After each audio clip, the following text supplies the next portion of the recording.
right, y'all. It's Friday. Gotta get down on Friday. Friday. Anybody watching this has no idea what the heck I haven't that heard that is. song in forever. Dude, I Yeah. sang it better than her too. But what's up, y'all? It is AEW Friday here on Two Dudes with Attitudes. What's that? Once again, Oh. another reference. I need to stop aging myself on this thing. How are you doing? How are Those are the Oh best man. ones. Yeah. Oh man. Just so you know, I'm so outdated. So I was talking to a coworker who doesn't watch wrestling. And I told her that how a lot of the kids, I work with kids, age 6 to 13. And a lot of them do like the moaning thing. So whenever something happens, they do like the and she was like, oh my gosh, these kids. And I'm like, yeah, it's like such a thing. I'm like, it's like a YouTube thing. And I'm like, there's this dumb wrestler on this AEW thing I watch, and he literally moans, and the crowd loves it, and they get into it. And me and my boy on my podcast are always like, how stupid it is. And she goes, no, that's like a thing. Like that's like hip right now. Like young people love it. They love hearing the moans and this and that. So maybe I just need to get with it and stop with all my what up B-roll with all my old references and just start moaning and saying like what's the ayo, I need to do like the ayo, ayo. That's my kid, ayo, whenever like something happens, ayo, ayo. I don't know, I never knew I was gonna get old, and now I'm just like, I'm so damn old. Yeah, I had a conversation with like a 15. Just wait till your kids get older, bruh. But continue. I I had a conversation with a 15-year-old, I think, on Memorial Day this past Monday. We were at a pool, and he kept saying cap, and I'm like, no, I'm not wearing a cap. So I'm like, no cap, and he's like, cap. I'm like, no cap. Like that's when you know that you're old, because I don't know. I was like, I don't know what you mean. I'd be like, hey, can you do, like, I don't think we should do this. And you go, oh, cap. Yeah. I'm like, are you Colin Kaepernick? Is like, because that's what they call Cap? I don't know who Kaepernick is. So like, yeah. So cap is lying, no cap is not lying, right? Isn't that how it is? I think cap. so. Yeah. But I was like, I'm not lying, really confused no cap. in the moment. Yeah. I was like, no cap. It's like, is it short for something? Like, I don't know. Yeah. But yeah, I was like, I'm not wearing a cap. Like, I was like, no, I need you to. Yeah, it was weird. Yeah, cap, no cap, ayo, and moaning like a 18-year-old girl getting it for the first time. That's how you're supposed to be hip now. So if you start moaning, I'm leaving. Yeah, right, B-roll. He's leaving. Yeah. If I start moaning, he's just not going to be able to type anymore. It'll be like in my days, ASDF. Right. Is that what we old. But anyway, let's get this show on the road. It's AEW Friday, and we're gonna open up with two things. Number one, we're skipping Rampage this week, and probably next week too. And next week, we're probably just gonna skip it for the next 2 weeks till Collision comes on. And Shooting Star, why are we skipping Rampage? Let's just let the fans know. Well, last week was a stacked week in professional wrestling. I'm sure Rampage was actually somewhat decent going into Double or Nothing, but it was just such a busy weekend with Double or Nothing and Dynamite. So we just decided we can talk a little bit about Rampage as we talk about Double or Nothing and Dynamite. But tonight's episode of Rampage is Championship Friday. And you would think, oh, that should be a pretty interesting night. But it's all for titles that are not in AEW. So tonight's card is El Hijo del Viking versus Commander versus Jurlistico for the AAA Mega Championship. The next match is Willow Nightingale versus Emi Sakura for the New Japan Pro Wrestling Strong Women's Championship. That's a good title. Yeah. The Zack Sabre Jr. versus Action Andretti for the New Japan Pro Wrestling TV title. Oh. And then you have Katsuyori Shibata versus Lee Moriarty for the ROH Pure Championship. And I'm sure all of these matches are going to be great. I'm sure they're going to be bangers. I'm sure they're going to be fantastic. But none of those titles belong in AEW. This is an AEW TV show. If I want to watch AAA or New Japan, I'll go find AAA or New Japan. Your next pay-per-view is the Forbidden Door, which means that everyone's coming through the Forbidden Door, and it kind of defeats the purpose of having a Forbidden Door if you're putting New Japan Pro Wrestling, AAA, and ROH on TV every single week. So we will not be. Preach. We're gonna take the CM Punk stand, and we're gonna hold off and not. We're not gonna return to AEW Rampage. We're gonna go right for Collision. We are. By the way, I did this. I didn't know CM Punk created Wakanda Forever. I'm just slowly realizing this. Oh, Wakanda yeah. Forever. Wakanda Forever. I'm surprised he doesn't. You would think, because Jay-Z, he Did used to do the yeah. and DDP sued him, or Jay-Z sued DDP, or No, there was DDP sued Jay-Z. Yeah, because I think and he won. It was before Rockefeller. Yeah. Yeah, and he won, and he got the copyright to the. So I'm surprised CM Punk hasn't sued Marvel for, Wakanda Forever, dude. Taking that from him. Yeah. Speaking of CM Punk, there was a huge announcement on Dynamite, and it was in the ring. He came out. It was fantastic. Oh, that was my dream. Never mind. It was a pre-recorded backstage promo with Tony Khan announcing that CM Punk will return in Chicago for the first episode of Collision on June 17th. So we are both Punk fans. We always have been. We like Punk. We give him shit, but we give everybody shit, including each other. But that doesn't mean we're not great. But what do you think? Are you excited? Is it Tony Khan? Obviously, it should have been better. I have no idea what the heck was going on with that announcement with TK and CM Punk will return. Thank you. Goodbye. It was so random and weird. And I get that it was obvious, but was it? You still could have him come out, wave to the fans. I don't know. I've had him Cole announce it. I don't know. Did you have to have the Elite announce it? Make them uncomfortable. Make them go out there and be like, okay, guys. So yeah, there's I don't know if I'm allowed to say this, but do something. But during the backstage where they were talking about where Kenny Omega was on Dynamite, that's what they should have done. Oh, and by the way, did you hear CM Punk's going to be here on June 17th? Uh-oh. Yeah. By the way, Kenny Omega's not in Canada. What's up with that too? But anyway, I will give Tony Khan credit. He was short and sweet and straight to the point with his announcement. I mean, he just came out and said it. He didn't beat around the bush like Triple H did when he announced the draft, because Triple H has to go out. We have to see all of Triple H's entrance. He has to go pose on the turnbuckle for a while. He does his water spit, and then he talks about WrestleMania, how it was the highest grossing WrestleMania of all time. He made all this money, and the WWE is this great, amazing place. And it's like, all right, Triple, get to the point. So I'll give Tony Khan credit. He went right to the point and said, the first episode of AEW Collision will feature CM Punk. And then, was I excited? I guess. I think we all kind of knew it was coming, especially last week when they said it was going to be in Chicago. Yeah. The first episode of Rampage, which RIP Rampage, but that was also in Chicago with CM Punk made his return. And this first episode of Collision's in Chicago, and CM Punk's making his return. So it's kind of wash, rinse, repeat. I'm excited. I don't want to say I'm excited. I'm intrigued about CM Punk's return, but I don't necessarily know if I'm excited about it, because I'm intrigued to know what he's going to do when he comes back. Is he going to come out and cut a promo? Is he going to have a match? Are they going to address everything that happened the last time he was in the ring? Apparently they've all signed NDAs. Yeah, they're not allowed to, right? They can't talk about it publicly.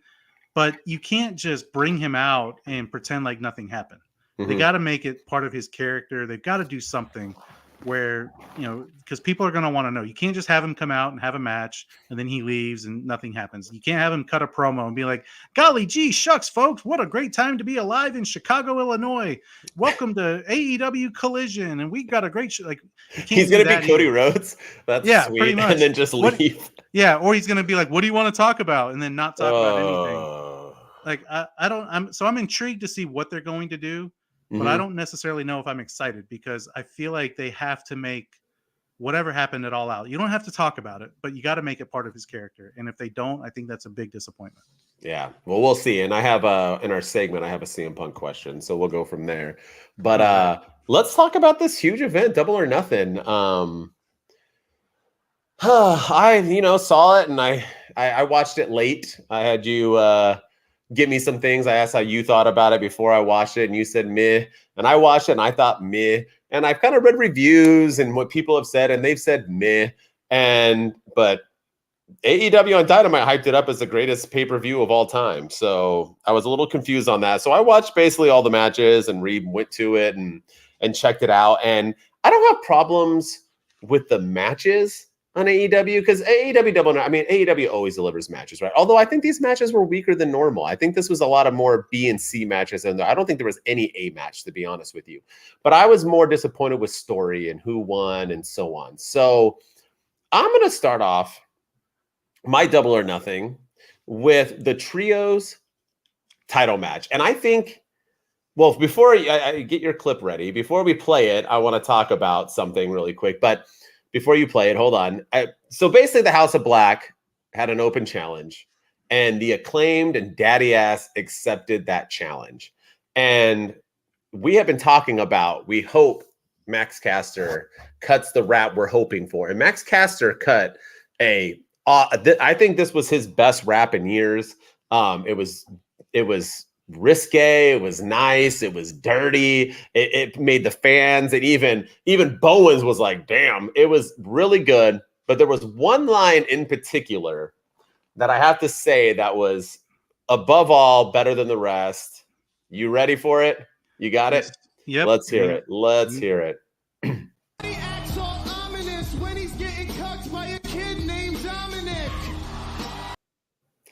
That's right, ladies and gentlemen. Buddy Matthews himself got dissed by Max Caster because his woman not only has Dom tattooed on her face, but is Macalicious with Dominic Mysterio. So it was brought up. And I know I hate when they bring up WWE and AEW, but this was necessary. Before I get into everything, coolest thing to happen on Double or Nothing or what? That right? Yeah. No. We needed it, right? We needed. Yeah. It was better than the blackface band that showed up that played for 26 minutes going into right before the main event. Way better. I mean, it was more entertaining, more engaging, and yeah, definitely it was my highlight of the night for sure. The whole rap was good because he talked about how there's no black people in the House of Black. He talked about how he doesn't understand how Aleister Black gets to go blackface and it's okay. I mean, and then he cut 2 raps because he ended and then he went again. It was really good stuff. It was old school. It was old school, like when they got banned from rapping. If you young kids don't remember that, but like in the first year of AEW, they came out and cut some raps about Simone Biles and about COVID. And TK was like, "You guys are out of here," and they were like suspended forever, and then they had to come back. So it was nice to see them cut a rap like this, and I loved hearing him saying he's getting whatever by a boy named Dominic. What was it again? Because I thought it was cocked. I think it's not cooked. Yeah, it's cuck. C-U-C-K. Yeah, cook. It means that someone's banging your girl, right? That's what. So good stuff. Once again, I'm not hip like Max Caster. He's probably way younger than us. No cap. But it's no cap. But it's awesome. But it also, the only thing that bums me out is that it makes me think that Buddy Matthews still thinks he's with Rhea because I know Rhea and Dom don't kiss, but once again, their faces, they're holding, they get closer every week. They're getting closer and closer and closer. Oh yeah, she was carrying. There's a clip of her on. Yes, of her carrying. Yes, yeah. All right, Buddy Matthews, you do you, big boy. You do and you. Then the viral clip of HBK and Melina and Seth Rollins replicating that with Rhea Ripley, where he comes out of the ring, puts his arm around her, and Rhea doesn't realize it's him, and she sees him, she's like, "Oh my god!" Dominic is like pissed off at Seth. Oh yeah. Yeah, their relationship, if it's not over, it's in shambles at least. Yeah, Buddy Murphy, definitely. They're on the rocks. I mean, sorry, Buddy Matthews, but no one can compete against Dom. Not even me. Dom is, irresistible to the ladies. But anyway, let's get into this trios titles match. So we have been begging and calling, once again, Tony Khan, thank you for watching our podcast, for this match to happen, just not in this way. And I thought the match was good. It was fine. The ending made sense. You had the hot tag to Daddy Ass, and he came out and took the L. Daddy Ass needed to take the L. The thing that I didn't like about it, though, is that the trios division, as we have spoken about, even though it's improved and it's gotten better, it lacks teams, right? I mean, especially with the Elite kind of moving on, and who knows what's going on with the BCC. Are they going to get back into it? But we talk about how it's always kind of like, the best friends with a random person, or now it's like the Lucha Bros. And so, I mean, we don't really have a lot of trios matches. So why not build this, right? That's the only thing I didn't like about it. If we were finally going to get the Acclaimed and Daddy Ass versus the House of Black, I wanted it to be like built and getting there. So I wrote this review before I saw Dynamite. Obviously, Dynamite happened, and we won't talk about it on Dynamite, so I'll just throw it right now. That they came out and Daddy Ass was like, "Boo-hoo! I'm so sorry, I cost us the belt." And then them two were like, "No, we go both ways, so We it's lost okay. as a Well, team. yeah, we'll see you later, baby. We lost as a team." And then Bones was like, "But we gonna get Daddy Ass one more title run." So I'm assuming they're going to continue to go for the trios because I'm guessing that's not going to be a tag team match title that he's going to get or a singles. So with that said, if this is going to build to like them coming back and maybe earning another trios match and then winning, and I'm all for it. But I like the rap. Yes. I like that Acclaimed and House of Black were on the card. Yes. But if you're going to, once again, Tony Khan, the Acclaimed are the most over group. If you're going to put them on a pay-per-view, advertise. House of Black is so over.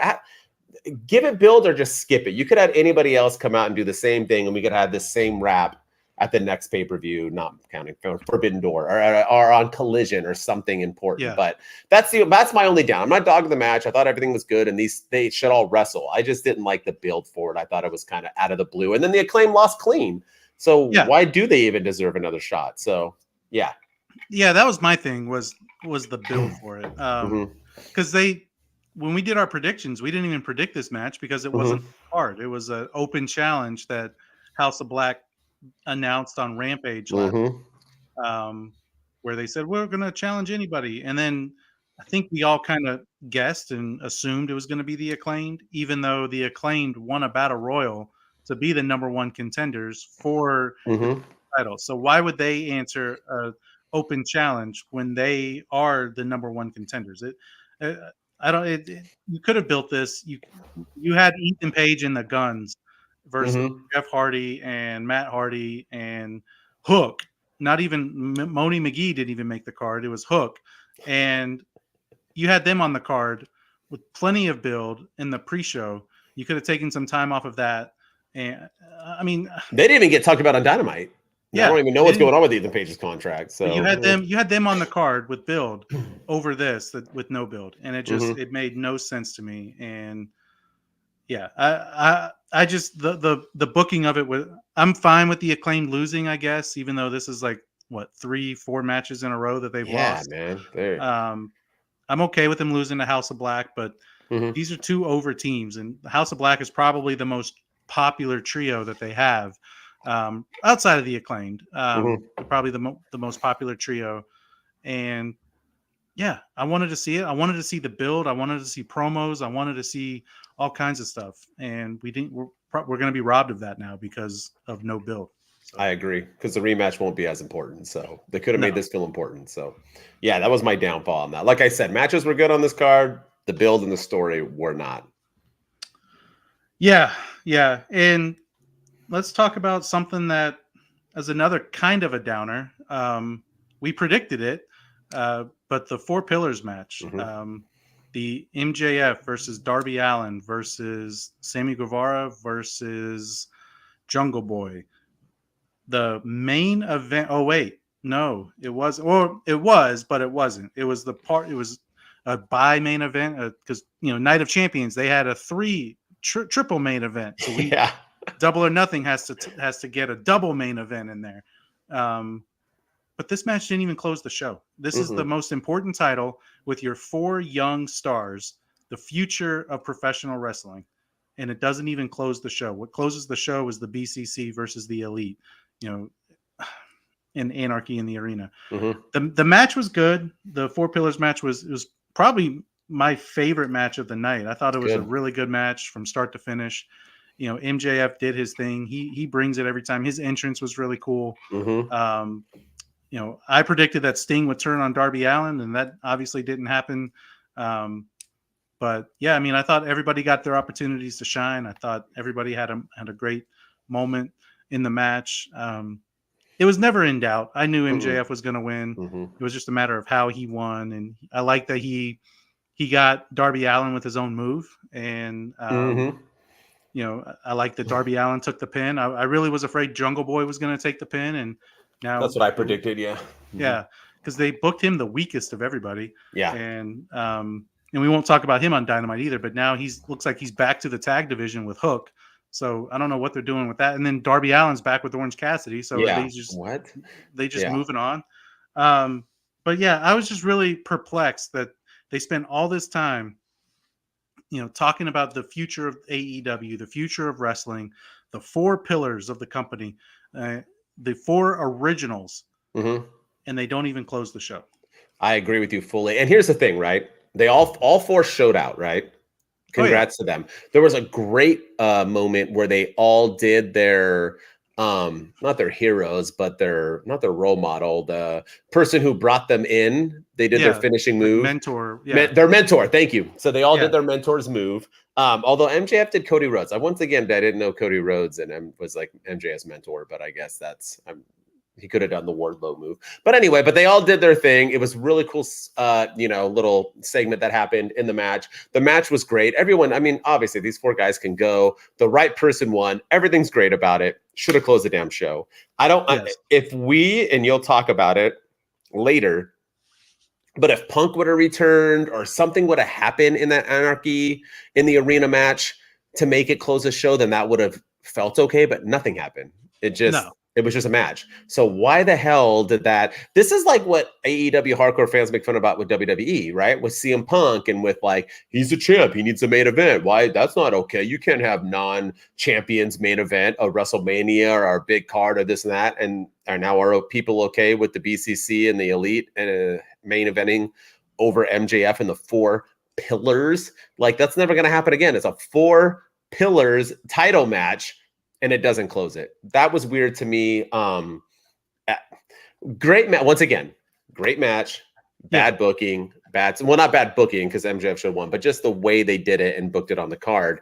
And speaking of bizarre and bad booking in Double or Nothing, I want to talk about Jade Cargill on this card because Jade Cargill wins and then loses in the same night. And none of it was good. Poor Jade Cargill. So Jade Cargill is fighting Valkyrie, and the match was kind of whatever, kind of sloppy, kind of meh. And Jade Cargill wins, and Sterling comes out and is basically, Jade wants some more. Let's bring somebody else out. And here comes Chris Statlander to make her return. I'm sure people didn't even notice she was gone. And it's not like she was like some huge star in AEW. She comes down, challenges Jade Cargill for the belt, Chris Statlander, and she beats her in 46 seconds. So let me get this straight. You have Jade Cargill, right? She's 60-0. Okay. She just became 60-0. She beat Valkyrie. She's 60-0. You have her defend her title to have Chris Statlander come out and beat her in 46 seconds.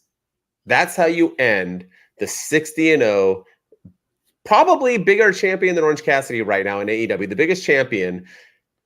People are saying like, oh, Jade Cargill needed to lose. She was getting stale. That's why Bianca lost. Okay, so be it. But Bianca had her belt for 100 days, and at least there was a feud to build up to. You're going to tell me that it was okay for Jade Cargill to have her 60-0 record beat by a girl in 46 seconds, showed up randomly. The match wasn't even advertised, to have her lose that belt to Chris Statlander of all people instead of somebody more bigger and poor. And then maybe, okay, we're going to push Jade now. Now I heard she's taking time off. She wasn't on Dynamite. What did she pee in somebody's coffee? Or just TK just doesn't know what sometimes I feel like TK thinks like the fact that he brings back like Sabu, you know what I mean, who played a huge part in Double or Nothing. You know what I mean? You bring back he more cares about shock value than he does good storytelling or sense making. This made no sense. If you were going to have Jade lose, have her lose with a build. She didn't have to go 100-0, which I thought she should have. But if you're going to have her lose, then have her lose. But if you think she's getting boring, then rebuild her. Stop having her fight jobbers every week. Have her build some feuds and build herself back up and have the fans invest in her more. But I don't know what the heck they're doing. I'm assuming she's going to come back in 2-3 months and battle for the women's championship. But I don't know. This was a really big miss for me, and the matches weren't good. Either match was good. I don't think it made Valkyrie look good. It didn't make Jade Cargill look good. No. It didn't make Chris Statlander look good because she finally won the belt, but it was because she fought somebody who just had a match. It made literally nobody look good. This pushed nobody in the right direction. Yeah. I didn't like this at all. I mean, I texted you. I was like, "You're going to be pissed when you read when you see the results of Double or Nothing. You're not going to be a happy camper." And I was right. But this, I mean, yeah, she's probably your best champion. The everybody has been asking who's gonna dethrone Roman, who's gonna be the one in Jade Cargill's undefeated streak, and so you could have built off of it. And I'm okay with her losing the title, but have a feud, have a build. And I thought the Taya Valkyrie match, I thought it was a good match. I thought it was her most competitive match so far. I mean, yeah, it was a little sloppy at times, but I'm glad it wasn't a full-on squash or anything. I thought Valkyrie showed out, and I thought the build for it was good because it kind of made you question, like, okay, Jade looks vulnerable. Jade could actually lose, and now that Taya can hit her finisher because she couldn't hit her finisher the first time around. And then why not have her hit her finisher and win the belt? Why give it to Chris Statlander, right? Is that where you're getting at? Sorry. Yeah, exactly. Like, why not have Taya? That would have been perfect. Yeah, and then take it off of Taya and have Chris Statlander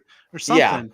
Yeah. But yeah, I mean, it made no sense whatsoever. There was no build, and I feel like you said, Tony Khan cares more about the shock value. I think people were excited that Chris Statlander's back and Chris Statlander is here, and but they could have done it a different way. They could have had her come out and stare at Jade Cargill and do the title motion and say that I'm coming for that, and then you build to it for Forbidden Door or All Out or All In or whatever, and maybe by that time Jade's 100-0, or especially if you go to September, you put her on some TV, you could get her to 100-0, and then you make that match official at All Out. I think it could have been a good feud, a good build, but yeah, they talk about ruining it, man. Why? It's so stupid. So that just basically took away her undefeated. Everything that she did is in the trash now. So yeah. And like you said, I thought it made Taya look weak too. I thought, Taya came out and couldn't beat Jade Cargill twice. She had 2 matches with her and couldn't beat her. And then out comes Chris Statlander, who's like half the size of Taya Valkyrie, and beats Jade Cargill in 46 seconds. No sense. It made her look like a chump. So, and then I agree. Let's go to the main event of the evening, the match that closed the show, that shouldn't have closed the show. And that is the BCC versus the Elite, Anarchy in the Arena. This match was a hot mess, I thought. I was excited about this match. I thought it was going to be good going into it. I predicted it to end as a no contest with everybody just beating the snot out of each other. You picked the BCC to win, and you were right. You got the victory, and so did they. But just stupid stuff. Exploding shoes, really? It's the super kick that exploded, and people like that. Internet and everything. People are digging it. That was so dumb. Yeah. It was just all of this. I'm not a fan of that kind of stuff in wrestling. You can tell a good story. Look at the Bloodline. Look at how violent everything was at the Royal Rumble with Kevin Owens and Sami Zayn, where Kevin Owens was literally handcuffed to a ring, and he was taking chair shots to the head, and he was getting rammed into the stairs by Roman Reigns. Not a shed of blood, no exploding turnbuckles, no exploding boots, no 1D onto fire barbed wire, thumbtacks with no shoe on, and just we don't need all. I mean, it's all cool stuff. It was cool in the 90s. It was cool in the early 2000s in the Attitude Era and in the Ruthless Aggression era. But now I feel like we see it all the time. And Moxley bled. Surprise, surprise! Breaking news, everybody! John Moxley bled again.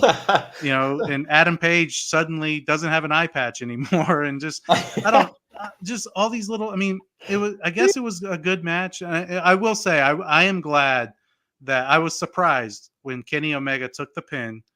He took the pinfall, and it was Wheeler Yuta that pinned him. I thought that was a nice little moment for Wheeler because again, they've really been building him up over the last few weeks is, the future of the BCC. They keep calling him, Bryan Danielson calls him the little shit and all these other things. And I'm glad I'm glad that it was him that pinned Kenny Omega. I was surprised at that. I thought one of the Young Bucks would take it, and I thought Bryan Danielson would get the pin, or John Moxley would get it, or Claudio would get it. But to see Wheeler Yuta get it, I mean, that's the only one thing I can take out of this. And then the Takeshita heel turn was just, okay. And, I think we all knew, I kind of had a feeling that was going to be the thing, because he's been working with Bryan Danielson in the build up to his match with MJF. And then all of a sudden he's anti Bryan Danielson because he's in the BCC. And then everything that happened with Don Callis. I mean, the match was a hot mess. And yeah, it should not, I think that you should have switched the main events. And I think it would have been a okay event, but this kind of left a sour taste in my mouth. This had no reason or no part to be the main event at the end, because of the ending. There was two good things about this match. Number one, the BCC won. Number two, because they could have lost. Number two, Wheeler Yuta won by choking out Kenny Omega. Like, who the fudge thought that was going to happen? So the only two. I know anyone who listens to our show is going to say, well, MWO, all you do is crap on blood and these type of matches. So obviously you didn't like it 100%. And I also predicted that this match was going to be a hot mess, because they're going to be fighting everywhere. So the camera has to keep cutting. You can't, I'm sorry to break it to you guys. I like a story. I like watching a match unfold. I can't get invested into a match when I'm going everywhere. That'd be like watching a movie, and then I'm like watching it, and then in the middle of the movie they're going to start showing me another movie, and then another movie, and then I come back to that movie, and then they start showing me another movie. When I come back to that movie that I want to watch, it's already like that time has elapsed, and now I'm ahead, so I'm missing things. I don't want to see that. I want to know what's going on at all times. I didn't like this match at all. I hate the blood. I hate the blowing up the shoes. I hate the stupid foot on the thumbtack. I hate it all. Like, these guys are way too talented to continue to, and I know I sound like an old man screaming at a cloud, right? Fist of the cloud, like, I get it. I'm Clint Eastwood in that one movie where, like, Get Off My Lawn. Gran Torino, great movie. Gran Torino, there you go, phenomenal movie. Get Off My Lawn. Yeah, I know that's who I am right now when it comes to these type of matches, but I'm sorry. Young kids, there's a reason why WWE does not do this crap anymore, because it's unnecessary, it's stupid, and when you do it all the time, Moxley, bro, I'm starting to like you again. Stop blading yourself. For one, you got a hot wife. I mean, once again, you need to get her a tan, but you got a hot wife. And why are you cutting yourself all the time? Like, get over it, bro. You're already over. You're TK's butt buddy. He likes you more than he likes CM Punk. You have a wife, children. You're doing great, money. You don't even have to go back to WWE ever again unless you want to go to the Hall of Fame. Stop cutting yourself. You're past that, bro. You are way past it. You can be the BCC who destroy people and who have death jitsu and who do all that stuff without having to bleed. You can beat people up in wrestling, professional wrestling, without having them bleed. This match was a miss for me. The ending was fine. I like the ending. Obviously, that's the only real good part, because BCC won and Wheeler Yuta got the win. I loved it. And I'll talk about it again in Dynamite, how much I loved the Wheeler Yuta thing. But yeah, miss for me. Bad way to close out Double or Nothing, I think, just because it should have been MJF holding up the belt victorious. Yeah. And all in all, I thought something just seemed off at Double or Nothing all night. I don't know. Like, the crowd didn't seem all that into it, and then the wrestlers just didn't seem all that excited about it. The commentary felt flat. Something just seemed off. Dude, it's the same thing over and over again. It's the same matches. You have the same guys wrestling in the same type of matches, doing the same type of thing. Week. Yeah. Yes, like WWE isn't doing that. Every pay-per-view or every, whatever they're called, PLEs or whatever, it's premium live events. They're different. They're different matches. I know Roman isn't, but even this Roman one, even though it was the same, ended differently. Everything has like a difference to it. This is like the same. It's just rinse and repeat. You know what you're going to get at Jericho. You know what you're going to get at Adam Cole. You know what you're going to get at a John Moxley. You know what you're going to get at a Jay Cargill. You know what you're going to get. Everything's just like the same. So, yeah. But let's go into Dynamite. Well, before we do that, let's do our prediction scoreboard. Let's do it. That I put together. Let's do it. Yeah. Before we go in, so we predicted last week. We predicted Double or Nothing, and you got 7 of the matches correct, and I got 6 of them correct. There was 9 matches total because we didn't do House of Black versus the Acclaimed because that was announced on Rampage after we went live, and then we didn't do Jade Cargill randomly. Yeah. So you were wrong on Ethan Page and the Guns. You picked them to win over the Hardys and Hook instead of Hardys and Moni, and you were wrong on Christian Cage. We both picked Christian Cage to get the win, and I still think he should have, but yeah. Oh yeah, it was Wardlow taking that spot off the ladder. That was a crazy spot. That was awesome, but that match did not need to be a ladder match. You're not having Christian Cage win. What's the point of the ladder match? But that spot was dope. I'll agree. Yeah. And then I got 6 right from Double or Nothing. I was wrong on Chris Jericho. I picked him to beat Adam Cole. That didn't happen. It ended via referee stoppage, which unsanctioned match ending with referee stoppage doesn't make any sense. I predicted the Elite versus the BCC would end in a no contest, so I was wrong there. And I was wrong on... No, that's it. Just those 2. Yeah. Oh, and Christian Cage. I predicted Yeah. Christian Cage too. So I was wrong on 3, and you were wrong on 2. And we tied on the 2 WWE events. So yeah. So you barely beat me. I got the victory. 17, dude. That's pretty good, man. 16's good too. So we'll see how we do on the next ones. But I think we're off to a hot start. Yes, sir. Listen to us, y'all. Right. They are listening. We know Tony Khan is. We know Vince is. And somebody is. Trips, whoever. They take everything we say. So with that said, let's go into Dynamite. And I want to open up with Don Callis. This dude. All right. When Dom, he's the biggest heel in the world, gets the most heat, right? There's a reason. He's the bottom to his relationship with Rhea. He turned on his father. He went to jail for a half a night and pretends like he's been in jail for the rest forever. He is just everything. Exactly. Everything he does is money. His WrestleMania, and it just builds people to want to hate him. So it makes sense. Don Callis was literally somebody I didn't give 2 rats about, who talked for Kenny Omega, who turned on Kenny Omega and is now getting heat it's Dom level heat. This is heat. This guy came out to talk with Takesha, and who turned, we just talked about that in the event, and Callis choked out Kenny Omega a little bit after the match too. And he comes out to talk, and holy, I couldn't hear it. He had to continue to talk because it was such bad heat. He had a funny line where he said, hopefully these boos are for Kenny Omega. But this dude, all he's done in life is turn on Kenny Omega. This guy, this is a heel. People always crap on us. I see him in the comments on my TikTok. Roman Reigns, bro. MJF, bro. No. Dom and Dan Callis are getting legit heel heat. He got booed.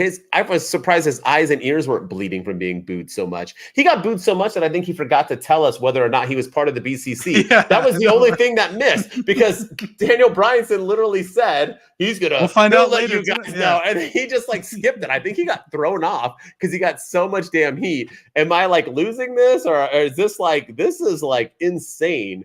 He's the most over heel in AEW right now, Don Callis. They better not blow this, because I feel like they're going to blow it, but they better not blow it, because I don't think they have a plan. I don't think they were predicting this to happen. I don't think they have any idea where they're going with this. Yeah, I don't think you're off at all. I think he's the most over heel in wrestling in AEW. Might be top 3 in all of wrestling. With Dom being up there, and maybe MJF, maybe Roman, but as far as most hated heels, Dom and Don Callis are there. I just don't understand why. What is it about Don that people hate him so much?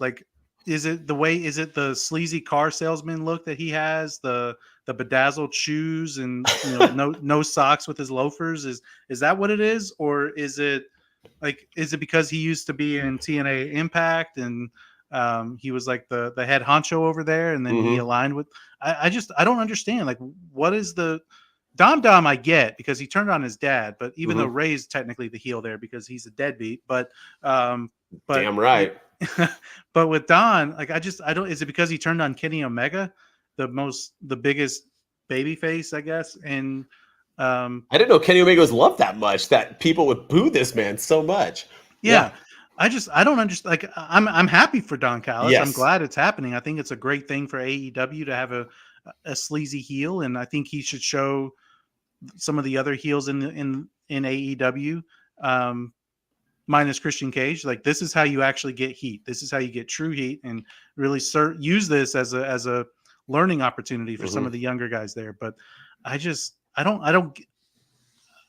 not mad at it. I don't hate it. I don't get it. I don't get why the heat is all on Don Callis of all people. I agree. It was fun though. It was fun. Yeah, it was a lot of fun. It was cool. And Takeshita, I mean, I think he's somebody who could benefit from this. He could be Don Callis could be his mouthpiece or something, because he cut a promo, but I couldn't understand anything he said. But he said something that they're going to screw the Elite, or they're going to go after, they're going to screw AEW or something. But yeah, it was a cool moment. I like, and I don't, before anybody jumps in and says it was all piped in, none of that was piped in. That was not piped in at all. I don't think you can pipe that in. Just like Dom Dom's heat, you can't pipe that in, because it was perfect. Like, as soon as he put the mic to his mouth, that's when they would come in. Yes, sir. So, for me, I want to talk about something else that's kind of a head scratcher next to Don Callis's heel heat, and that's Bullet Club Gold. Like, what is it? Can somebody tell me what Bullet Club Gold is? It like you get to go to a different lounge at the airport because I'm a member of Bullet Club Gold, and you get free drinks and free food because FTR I'm a gold. Said that, didn't they? Like, they're like, we want to be gold members, or somebody said gold. Yeah, we want to be gold members. Yeah. And now they're feuding with FTR, but yeah, they cut a promo. They came. It was awkward. The whole thing was awkward. They had Tony Schiavone. Yeah. Tony Schiavone needs to stop doing in-ring interviews. I don't. Just stick to commentary. Yep. Maybe do backstage interviews if you have to, but stop with the in-ring. I don't care to see his mannerisms. We know Renee Paquette only. Yeah, we know you think MJF is a slime ball. We know you hate Don Callis. We get it, but sometimes he plays up a little too much of the. And he acts so confused when wrestlers act like jerks, like they snatch the mic from his hands, and he's like, "What? Why? Like, oh my gosh! Like, that's what they do. They're wrestlers, and you act like you can beat them up too. Come on, yeah. Like, but yeah. So they had a moment with Tony Schiavone in the ring, and this was Jay White and Juice Robinson. They cut a promo, and they talk about how Ricky Starks they're done with Ricky Starks, and they knocked him out of the battle royal, and they're the reason he eliminated them, and then they came back and eliminated him, and he's the reason that they're not holding the international title. But I don't understand. And then FTR came out. Now they're going after the tag team titles, and the rest is history from there. So I guess FTR is moving on from Jarrett and Lethal, thank God. But I don't understand, like, this Bullet Club iteration. Is it like, because they keep saying Bullet Club Gold. So is there like another?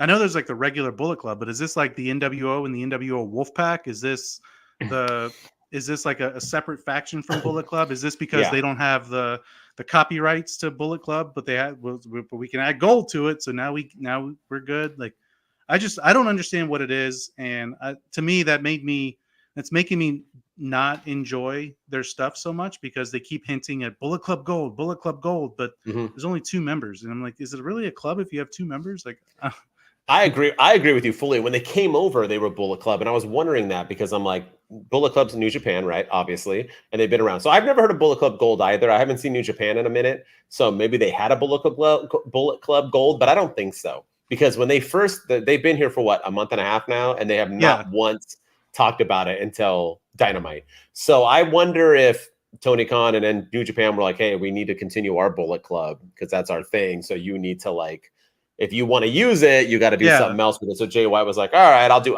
For one, I like Jay White. Well, Rock Hard is whatever. I think thought it was weird too that Tony Schiavone was like, and here's Jay White and Rock Hard. I'm like, no, just call him Juice. You don't just call him Rock Hard, come bro. On, like, what's with AEW and all their, like, our jokes here on the show? Like, I don't need to hear about all your porno references. We don't need Rock Hard. We'll beat you in 69 seconds. But like, I thought everything was weird. I thought it was stupid. I thought FTR came out and didn't even know their lines. The only thing I liked about this was that this was the first time ever that somebody where you knew you were being invited into the crew and they weren't going to accept it, they didn't get dragged on. They literally were like, you want to be in Bullet Cup Gold? And they're like, well, I don't. Let's get you. You're not in it, you idiots. And I was like, that was the only thing I liked about it, was that they just moved past it, because FTR wasn't going to join Bullet Cup Gold. But I mean, and at least now we have the next tag team match. So it is what it is. Because then Ricky Starks came out at the end too. And after they were done with Ricky. Yeah. After they said they were done, and Ricky Starks comes out and he says he said something like, I'm not done with you, or I don't I don't know. It was issued a challenge to Jay White. I just feel like this is 5 people we don't know what we're doing with, and so let's just throw them together. And let's call it Bullet Club Gold. And Bullet Club Gold. Yeah, like I have a platinum card to chase. Does that make me cooler than Bullet Club? I don't know. Yeah, we're gonna actually start Bullet Club Platinum. I'll get those shirts made where our Bullet Club logo will be a platinum logo. There you go. It'll be awesome, and I'm gonna be super rock hard. And speaking of a faction that works, let's talk about the Blackpool Combat Club. BCC once again. As soon as I said Judgment Day was starting to get there, BCC was like, hold my beer, jumped back over them. Not only did Wheeler Yuta get the win on Kenny Omega, they had a rematch to open up the card. This opened up Dynamite, yes, against the Lucha Bros and Bandito. And they won last week to keep the ROH tag titles, because I care about those. And Daniel Bryanson was on commentary. Dude can cut commentary. It's awesome. The match was awesome. I'm okay with it being competitive because it made it feel more like these guys are in their league. But BCC ended up winning. And who got the win again? The guy who lost the belt, who lost it for them. Not only did he lose it for them, he ended up winning. So now Wheeler Yuta has 2 wins back-to-back for the BCC. Daniel Bryanson played that up beautifully, promoted it, bragged about it, talked about this is why they're so good, because a year ago Wheeler Yuta couldn't have done this. Then he went to the ring and raised his hand, and Claudio put him on his shoulders. This is what I'm talking about, man. You're building a story. Wheeler Yuta is the weak link. He's the younger one. He's the Ted DiBiase of the RKO, and they're building him up, and they're getting him there because you already know Mox's money. You already know Claudio's money. I like that Daniel Bryanson is the mouthpiece / wrestler when he needs to.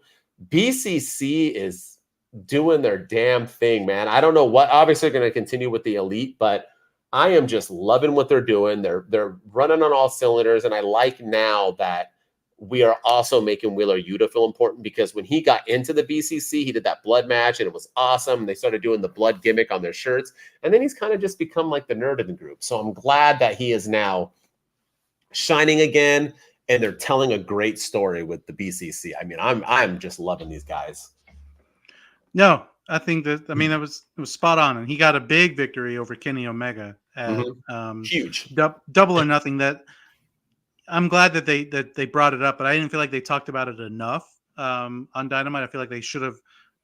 Kenny Omega is a former AEW World Champion. He was the belt collector there for a little while. He's a multiple-time world champion in other federations, and I think Bryan Danielson did a great job of building it up, but I wish commentary would have talked about it just a little more bit than just him. Yeah, more than just him, because I think that would have built him up even more. That he pinned Kenny Omega at Double or Nothing. That's huge. Yeah, it is huge. It is huge, and I loved it all, man. I'm liking what they're doing with Wheeler Yuta. It tells me that they have big plans for him. Maybe he gets a big match at Forbidden Door, or he gets to do something big at All Out. Maybe he goes after the international title, or he goes after another belt in AEW, the TNT title with Wardlow or something. But I think it's telling me that they have big plans for that young guy, and I'm excited for it. I think that's exactly what you want to do. You use the experienced guys like Claudio and John Moxley and Bryan Danielson to build up a young stud. Who, he, like you said, wasn't accepted into the group until he had that blood match, and then he was kind of the guy who took all the losses in the group, and then he was the nerd of the group, and now he's the one that it's kind of coming full circle. He's starting to get better and better, and he's winning matches for him, and he's coming through in the clutch too. And I think it's a cool moment, and I think it shows just how much faith AEW has in Wheeler Yuta. I agree. So, but yeah, good kudos to all of those guys, because the BCC right now, sans Bloodline, they're the best faction in the WWE in all of wrestling, not just WWE or AEW. They're the best faction out there right now. Agreed. But and then for me, I want to talk about the main event. We could talk about Big Bill and Swerve Strickland, but figured. And now Swerve Strickland's going after the Orange Cassidy next, but that should be a good match. But the main event of the night was Chris Jericho and Saraya versus Adam Cole, Bebe, and Dr. Britt Baker, DMD. And MWO, yeah. I thought this match was great. I enjoyed this match a lot. Right. And I think that this match was better than Tony Storm, Jamie Hayter at Double or Nothing. And I think this match was better than Adam Cole, Chris Jericho at Double or Nothing. And two of those guys were in the match at Double or Nothing. And they were I think this match should have been on the Double or Nothing pay-per-view. I think I don't think it should have been a singles match in hindsight. Yes, I mean, there was a lot of personal stuff there. There was a story there. But this match, I thought this match was one of the best matches in a long time in AEW. I thought it was a good way to close the show. I like that Adam Cole and Britt Baker got the win yet again. So I guess Jericho's not going to get a win in this feud, like you we all wrong. thought. Yeah. And but no, I really dug this match. I like that they're still kind of continuing this beef a little bit, but now maybe it's over. I don't know, but they really underwhelmed at Double or Nothing, and I think that this one really, made up for that. I think all four of them brought it. Saraya just seems to be getting better and better every time she's in the ring, because she was wrestling like a piece of wood or a piece of cardboard the first time around, and very stiff, like Lita. When Lita's in the ring, I'm like cringing every time she takes a bump. Now Saraya she's looking smoother. She's getting better and better. So kudos to her for overcoming all of that. And then, I dug it. I dug it all. Yeah, I agree with you fully. I thought Jericho and Adam Cole was trash I thought that was the worst match minus Jamie Hayter and Tony Storm. But in defense, Jamie Hayter is injured, and she, instead of just relinquishing the belt, had a match. That's why it was like 2 minutes, and that's why Tony Storm, we found that out afterwards. So props to Jamie Hayter for even having that match. Tony Storm, by the way, we didn't say, but congrats. She deserves that belt, and I like that she has it, not Saraya. So it's cool, and hopefully she gets a real title defense this time, because Tony Storm is money. But with that said, this match was good. I liked it. It made sense too, because they continued but there was one thing though. They kept talking about how, if momentum can change, because if your guy's getting beat up, you can tag in and then they have to like switch out. And then all of a sudden Britt Baker put Jericho into her hold, and the ref was like, do you give up? Do you give up? I'm like, wait a minute. How can she make him tap out? It can't be girl on boy or boy on girl. That was the only miss of the night. But other than that, the right people won. Adam Cole needs to move on. I think this Jericho thing's done. I think it's officially done. And I also hope that the Outcasts move on too, because we need to stop. I think they are, because Hayter's injured now. I'm just curious on what's going to happen with Britt Baker. Is she just going to roll with Adam Cole now all the time? And she even did like the boom with him. I don't know. I mean, I'm fine with that, but I'm wondering, because Hayter's injured, so I don't know what she's going to be doing. But it was a great way to close Dynamite. Great match. Way better than the ones on Double or Nothing. So. Oh, for sure. Yeah. Yeah. And with that said, we have a lot of things going on. And in our segment, we have a segment that we like to call. We call it, as soon as I can find it, True or False. True or False. Do you have the sound bites? Let's see. Oh, it's true. It's damn true. False. So, in our true and false, what we like to do is we give each other a couple scenarios that can possibly happen, or something that we think might happen in the future of AEW, and then we'll predict whether we think it's true or false. We had a lot of stuff happen in Double or Nothing because of the stories were so blah that we can go all sorts of ways, and with Dynamite. So, as always, the main man is up first. What's your first one for you? We could probably get two in. We're at 54 minutes. Let's get two each. What do you got? Oh, man. What do I want to start with? Okay. So your girl, Jade Cargill, she will return to AEW and go after Tony Storm for the AEW Women's World Championship and start a feud with the Outcasts, seeing that she's an AEW original. True or false? I didn't think that at all. And I'm going to say true. Oh, it's true. It's damn true. I really like that. And I like it because multiple reasons. One, she can fight them by herself because she that girl. Two, she needs a redo. So coming back as a baby face will be that redo for her. And her going for the title over Toni Storm and wrestling the entire Outcast, I think the fans will get behind her. So I'm going to say true. I like that. I like that a lot. I didn't think that at all. So yeah, I think that's cool. I think it would be continues the Outcast feud with the AEW originals. I know she's technically not an AEW original, Jade Cargill, but she hasn't wrestled anywhere else. Where she's been for the bulk of her career since she debuted. So I think it makes sense. Let's move them on to something else. And I think it would be a good move for Jade too, especially if you're going to take the title off of her like that. Yeah. You can't have her come back and feud with nobody or not be on the card at all. So I agree. And she won't be back for like a couple months anyway. So it'll be a good time for Toni Storm to kind of, do it at All Out or something, or All In UK. Yeah, I agree. I like it. If they're even doing, I don't know if I think rumors are they're doing All In, and then like the next week they're doing All Out. I don't know. Yeah, so, I don't know. Usually my All In and All Out is about 10 seconds apart, but I like it. All right. Yeah, theirs is a week. with I wish. With Collision coming up, I got one for you. Your boy, CM Punk is returning. So, true or false? CM Punk makes his return, but this time with a faction. True or false? He's not coming alone.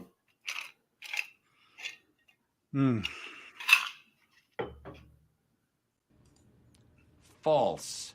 Yeah, I think he's coming alone. I think he needs to play what Baron Corbin is doing or should be doing in WWE. He needs to be the lone wolf, the guy that nobody wants to play with, the guy that nobody wants to hang out with or be around, especially if they do bring his, they make this fight and what happened at the All Out press conference part of his character. You don't have to address it. If they're not going to address it, that's fine. If you're not going to have him feud with the Elite, that's also fine.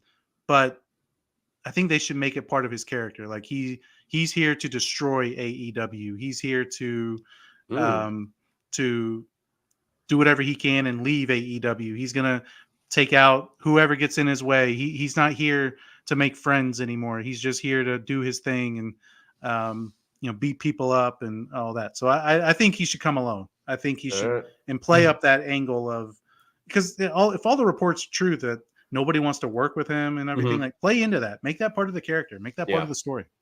I was just thinking of faction because you throw in FTR and Serena Deeb. Yeah, there it is. Let's go. And they want to work with them. Yeah, so, yeah, basically, same thing. I would love it. Yeah, that's what I mean. So, yeah, I'm not saying to go against the Elite. I'm just saying to do something different and have, since they're doing the whole CM Punk versus non-CM Punk, have him have a faction and kind of run into that. So, right. I would love it. Or maybe he teams with the Outcasts or something. I could see that too, because they kind of have the same. They want to destroy the AEW originals. He wants to destroy AEW, so maybe they have a little alliance. But I think he should be. I think he should come alone. All right. With AJ Lee. There it is. All right. This is my last one. All right, let's go. So going back to my boys, Rock Hard Juice Robinson and Switchblade Jay White. Sean Spears should come back and join the Bullet Club Gold, and they should go after House of Black for the Trios title. Sean Spears will come back. I always say should. Sean Spears will come back as the chairman or Perfect 10, whatever his gimmick is.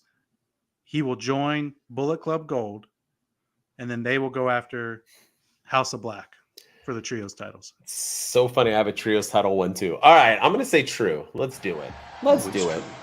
It's damn true. Only because Sean Spears had to come back, and I don't know what happened after that. That's like the AEW way. Let's bring you back for 2 weeks and then get rid of you again.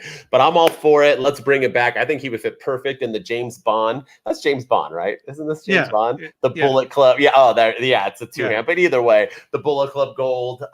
Yeah, why not? If you're gonna like copyright and make Bullet Club Gold a thing, you need more than just you and some dude who's rock hard all the time. So maybe they can bring in the guy with everybody loves his balls or his nipples or whatever, and we can do that. So we'll have the Miz and Daddy Magic and everyone who is porn related can all come. Val Venus will come back, but yeah, I say true. I like that. I like that idea. Yeah, I think they need to do something. And we just talked about a minute ago that the trios title, there's not a lot of good trios right now. They're kind of weak. If the Elite are not going after them, and Jericho Appreciation Society, we don't really know what they're doing. And Jericho seems to be focused on doing singles matches. We don't even know if Sammy Guevara is part of them anymore. And the rest of the group is nowhere near ready for a trios title run. The Acclaimed, they lost their chance. So I think they need to do something for the trios title. And this is a good way to build that up. I agree. All right. Well, here's my trios, true or false. You ready? Let's do it. Yes, sir. All right. Well, they're hyping the Acclaimed. They're hyping Daddy Ass. They just came back and announced Daddy Ass wants the title, one more title reign before he retires and sells off into the sunset. But also, there's a crew with 4 people where one guy likes to do a lot of commentary. So, true or false, the Blackpool Combat Club jump the Acclaimed and Daddy Ass and end up. Uh-oh. I lost you. Oh, no. Oh, no.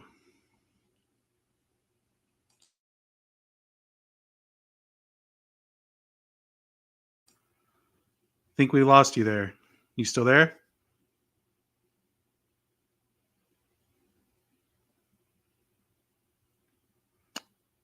Oh, no. All right. Let's see what we can do.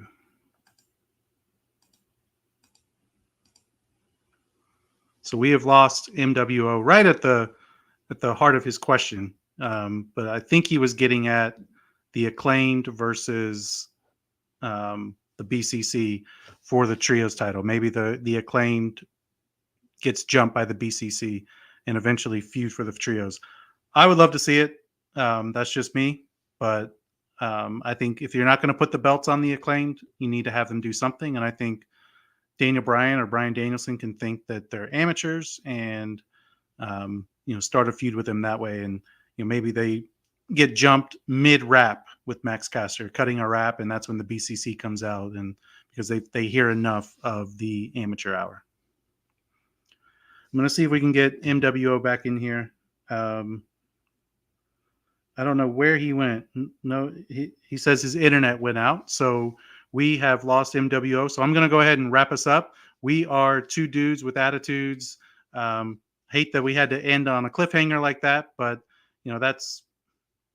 we're live, pal. That's what happens here. So, but yeah, thank you all for tuning in to this episode of 2 Dudes with Attitudes. Next week, we're going to be celebrating episode 50 next Friday, episode 50 of this podcast. So we appreciate everyone's support. We appreciate everyone's love.